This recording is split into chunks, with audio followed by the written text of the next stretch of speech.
The intention of Emanate International is to serve as a platform where people in the international development sector can both share about their work and learn from others in this field. So in addition to interviewing leaders, I will be producing videos on topics related to international development for the sake of learning. I don't claim to have all the answers, and I don't believe that anyone else does either. However, there is great benefit in sharing knowledge and resources, as well as perspectives with others for the global good. That being said, I welcome feedback from listeners. You can comment below or send me an email. I'll list that in the description. For today's video, I'm going to discuss some metrics that are attributed towards developed countries versus developing countries. These guidelines can be fluid. It's not a hard science, but it does provide some clarity to examine what areas one can work on in helping a nation move towards becoming developed. According to data pulled from 2019 and 2020, the following indicators that denote a country as being developed are a high GDP. This, of course, is variable. Estimates range from $12,000 to $24,000 in US per capita, but it's not the most accurate measure as cost of living and purchasing power varies country to country as well. The second indicator is high life expectancy, with the average of being 79 years for males and 82 years for females. High literacy rate being above 99%. Political stability, and that means having a democracy where civil people have a right to voice their opinions and to vote. The fifth would be rule of law, and this means that there are legal standards which every citizen is expected to comply with, and it's understood that failure to do so will result in discipline. A sixth would be energy consumption, and the correlation on this one points to the first of GDP and economic growth. Higher earners are able to consume more goods, purchase properties, and having a home that requires energy does demonstrate a certain level of wealth. The seventh would be infrastructure, and that means having reliable roads, developed transportation systems, sewage, water, and power systems, as well as communication networks such as internet and cellular phone towers. The eighth indicator is reliable healthcare. The ninth would be lower population growth, mainly as a result of women in developing countries having more educational and professional opportunities, so they tend to have children later than women in developing countries. And the last would be a low dependence on agricultural growth or subsistence for economic development. Now, factors that determine a developing country, the first would be a GDP below $12,000 US, but again, this varies as consumer costs differ country to country.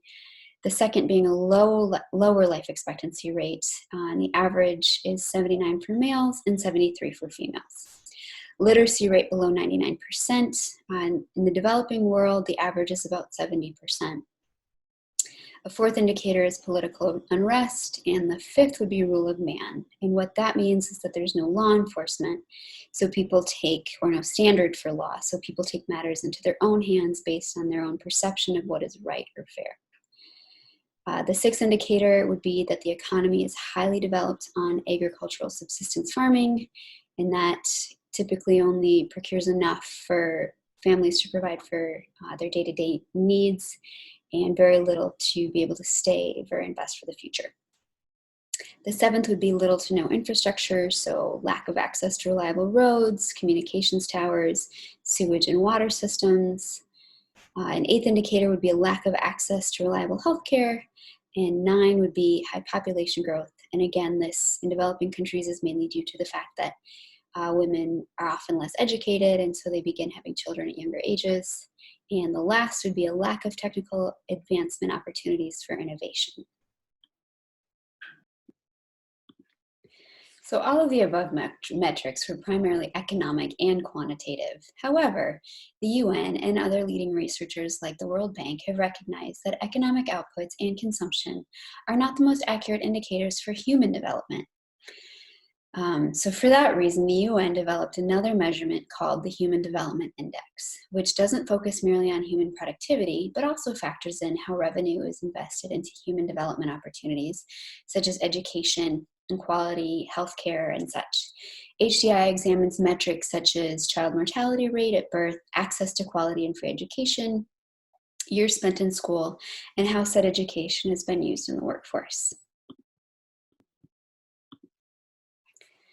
There have also been emerging discussion and research into exploring happiness by country as a metric for development.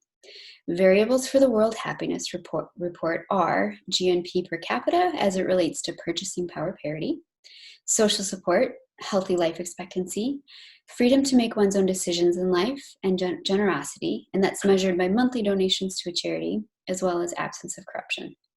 So apparently, happiness is quantifiable. Who knew?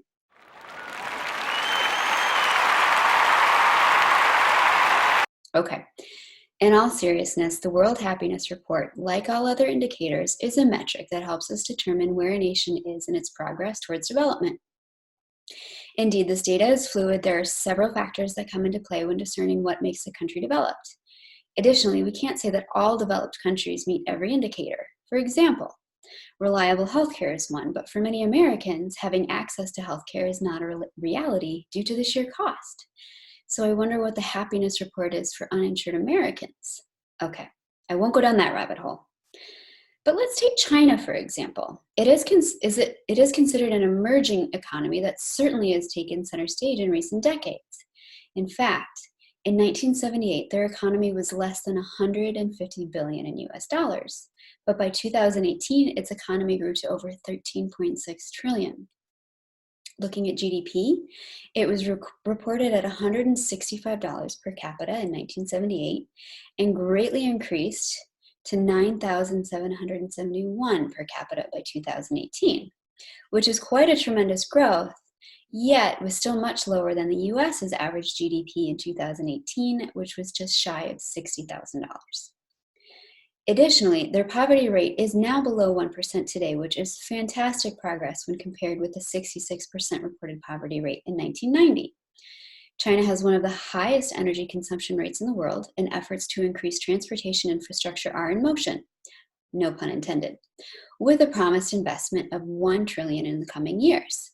These indeed are all marks of a developed country, to be sure, and yet censorship of free speech is still a very strong reality for local citizens.